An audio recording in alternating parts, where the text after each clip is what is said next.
glam boxes. The typeface will be completely different. I mean, it looks really gothic. So this is Dior, the original way. So this actually won't break, but how gorgeous is this? And you've got 3 for the size of it, because a lot of these ones that you get are like 15 ml. This, my fragrant fans, is Margriff Lolita Lempicka perfume, and she basically makes this box. I could get my husband to do it, but look at this. She says this is a Lolita. So I promised you I would show you my scent stash from Grasse. This is one of them. It is an antique Guerlain box. There's hinges are really completely deteriorating inside. Without breaking the one working hinge, you can just see perfume stains and some pink stain. I don't know what that is. I hope it's not blood. But if you look at the typeface of the box, you'll be able to see that if you look at more recent Guerlain boxes, the typeface will be completely different. I mean, it looks really gothic as well, isn't it? It's a really beautiful box. They're highly collectible. And this one cost me around 40 euros at the Perfume Bottle Expo in Grasse. So let's have a look at some other stuff that I got at the Expo. Actually, I'm going to show you. So this is Dior, the original fragrance, according to an expert, an independent expert that was actually at the Expo, and they dropped it on the floor. It's the original fragrance from 1947 of Miss Dior, and the bottle is actually Baccarat as well, that you can see with this little star on the bottom. Now, some people will debate whether it is Baccarat, but this is normally a sign that the fragrance is Baccarat. But they started stamping their bottles with the name Baccarat after 1936. I've not had time to examine it yet, so whether it is or whether it isn't, I'm not sure. But it's absolutely gorgeous anyway, isn't it? And it's got this pump. Can you see that gorgeous, really old vintage pump? And these deteriorate with age as well. A lot of them just like fall off. They go quite flaccid, and they go quite flaccid and often just like fall apart or fall off completely. So I'm not going to keep touching it, but yes, that's it. I really need to. I've been taking my nails off because that's the last one on this finger. I'm waiting until they fall off naturally. Anyway, we don't need to know about that. Let's go and find something else from my scent stash from Grasse.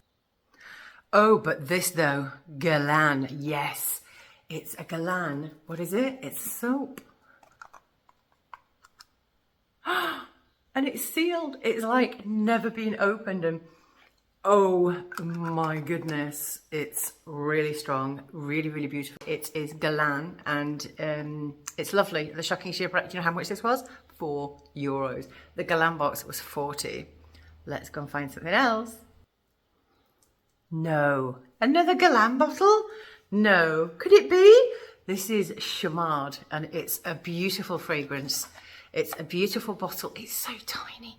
It was 3 euros, which for a Guerlain perfume is a steal. For a miniature that has fragrance in it. It's in this beautiful glass flacon, but it's in the box. It's been leaking, obviously, but to get it in a box and a little miniature is actually really quite rare. And for 3 euros, that's unheard of. What could this be? It's another Guerlain thing. It's Shalimar. It's the cologne of the Shalimar. So one of the weakest of the perfumes, weakest in strength in terms of ratios of fragrance to alcohol. But these are like in tiny, tiny little individual flasks. I'm going to try and pull one out without breaking it. I told my friend Eric that I was going to snap one, and he said, no, you can't do that. It's like sacrilege. But if you see these little glass things, if you look at this little glass thing, it's absolutely gorgeous. It's tiny and it's got fragrance inside it. And what you do is you just simply snap it at the end. Now, I take ginkgo and some other vitamins in little things like this, but a bit bigger. And what you do is you snap one end and it doesn't come out, but then when you snap the other end, as long as you've got the first snap on this end, then you tip it like this and then snap this end, you can pour it into your hand. And apparently they put it in their hair. That's what it's supposed to be, so more like a hair oil. But you know what, I guess you can just like put it wherever you want, because it's your perfume. What? street lamp perfume? Yes, really. This is a really famous perfume. It's very rare. And it's called I need to put my glasses on, Rue de la Paix. And I don't know what that means. I really do need to learn French. It's gorgeous, isn't it? But look, it's also an ashtray. Yeah, you can put your cigarette here and you can like have a fag whilst you're like dabbing on your perfume, because it actually comes with these tiny little flacons that were full of perfume. I don't know what colour. Probably I would imagine that they would be like a little amber colour, like street lamps. It's on the wonk.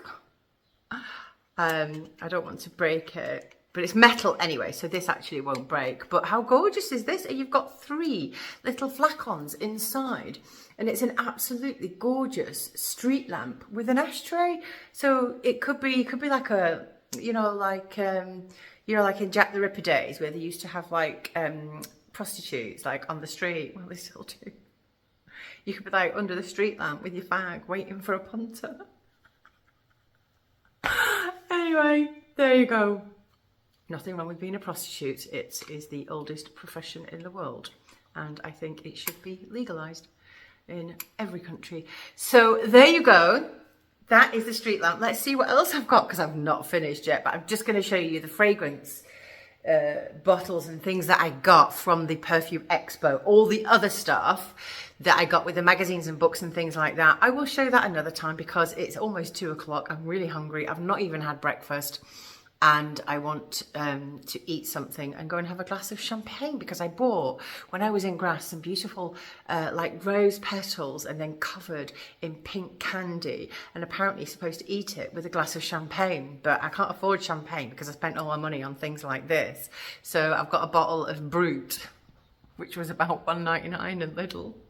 So I'm going to see what it tastes like. I'll let you know. How much was a street lamp? Probably people are going to be asking. Well, I'm not going to tell you because my husband is going to be watching this video. Actually, he doesn't watch my videos. If I was talking about concrete, he'd be watching my video. But anyway, the price for the street lamp perfume goes for around 150 to 200 euros. But this, it's called Yesteryear. Another one by Schiaparelli. Is it Schiaparelli or is it Schiaparelli? People say it differently, but it's still got the juice in it, which is really, really incredibly rare. And it's just, can you see? It's a beautiful little doll perfume, a little doll flacon with a very questionable ribbon around her waist that I think was supposed to be like a bouquet of flowers or something. And it's absolutely divine. And this was 15 euros, which is an absolute bargain for the size of it, because a lot of these ones that you get are like 15 ml, and this is probably it doesn't say on the bottom, but it's probably, I would say, what would you say, around this size, might be 30, maybe 30 ml perhaps. So yeah, that's that one. And this was 15 euros, absolute steal. This, my fragrant fans, is Margriff dusting powder. Now, I don't know if you know the story about Margriff. It's a beautiful fragrance by Carven. Madame Carven, she had a favourite dress, and her favourite dress was green and white stripes. That's why the fragrance is designed in this, obviously, green and white stripes. And when they launched the fragrance, they flew a plane, a private little plane, probably a propeller plane, I don't know, but anyway, over the River Seine in Paris, and dropped hundreds of tiny little perfume boxes containing the fragrance. So what an incredible way to launch a perfume. But I'm going to show you inside, because this is not the perfume, it's a dusting powder in the scent of Margriff. And I'm going to show you inside. Look at this. Isn't it just, it's beautiful. I think that's the C for Carven. And this is the dusting powder.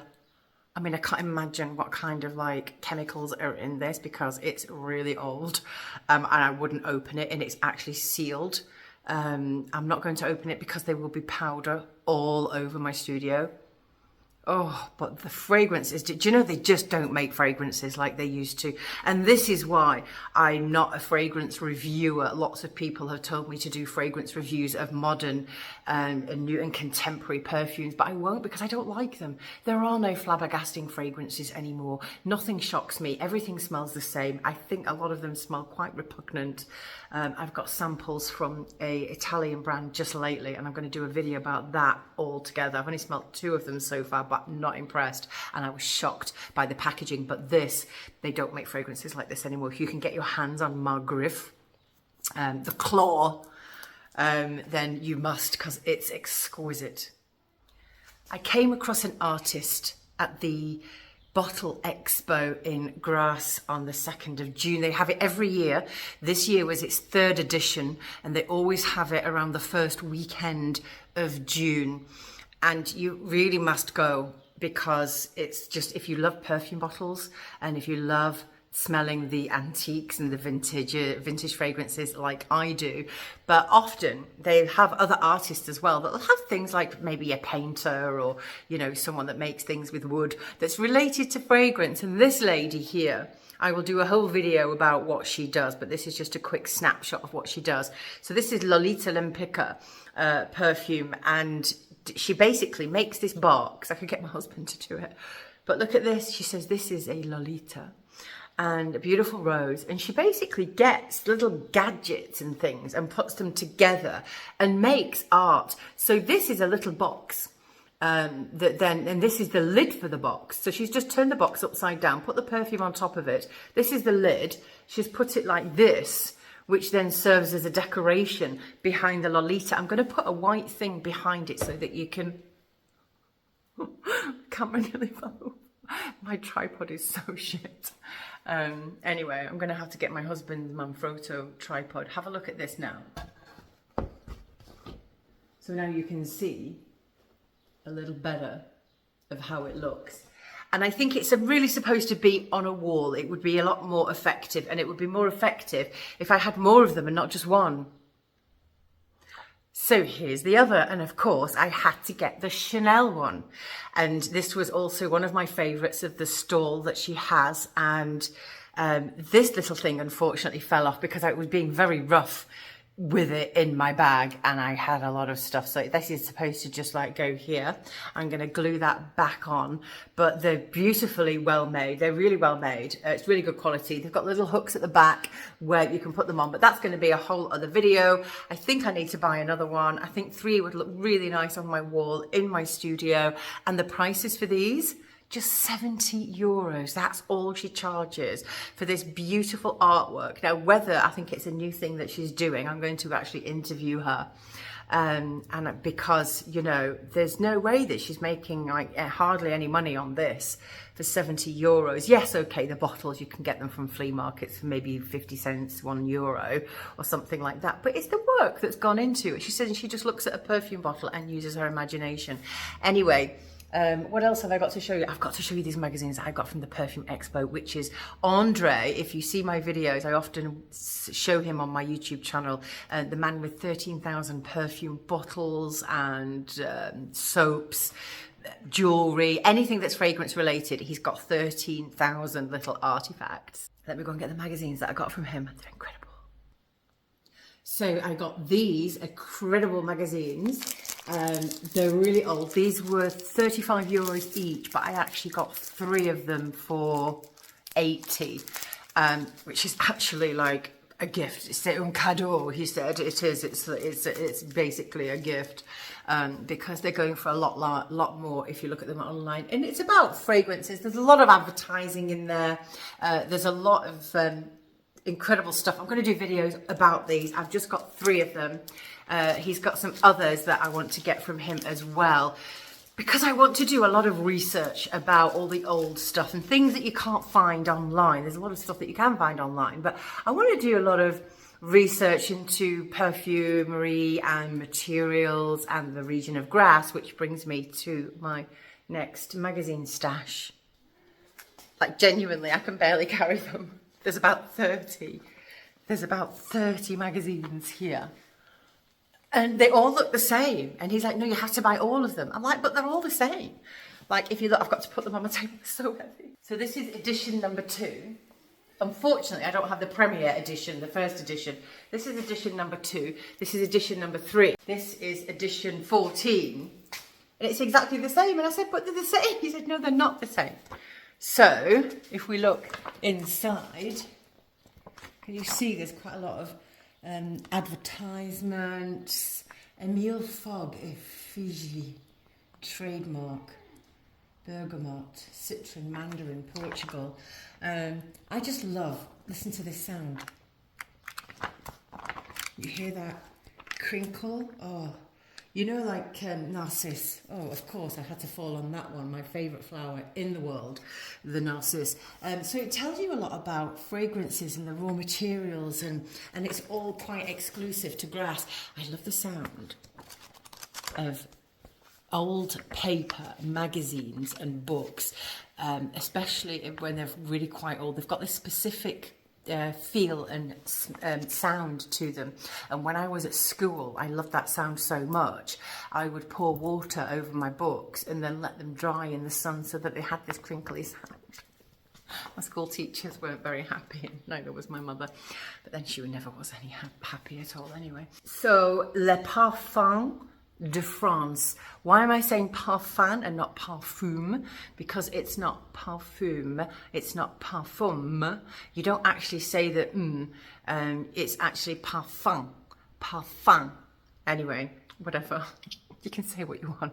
But this is the magazine, and I bought all of them, and you can get them online. You can actually find them online, and they're selling individually for about 25 euros each. And if you are interested in things like this and vintage perfume bottles and things like that, there's going to be a lot of videos. I've got to show you something really cute though, just hang on. One day I said to my husband, you know that this is my one of my favourite fragrances alongside Chanel No. 5. J'adore, a flabbergasting fragrance. The perfumer behind this is Calice Becker, who I actually met in Milan when I went to a expo there, and that's another story, meeting Calice. But I said to him, can you make me, because he's good with wood, and he makes bowls and vases, and I said, can you make me a perfume bottle out of wood? And he said, why? Of course I can. Look at that. It's beautiful, isn't it gorgeous? And he made me 5 of them. I'm going to keep one, and I'm going to put the rest for sale. This is the biggest one out of all of them. Stay tuned. Subscribe to my channel as well on YouTube. I'll tell you why. Because once I get to 2,000, I'm coming. Once I get to 2,000 subscribers, I am going to do a Ask Me Anything video where you can literally ask me anything about my life here in France, about my scent studio here, about my teachings, about my online courses, about perfumes, about collecting bottles, anything, as long as it's not, you know, not too personal. See you later. A bientôt.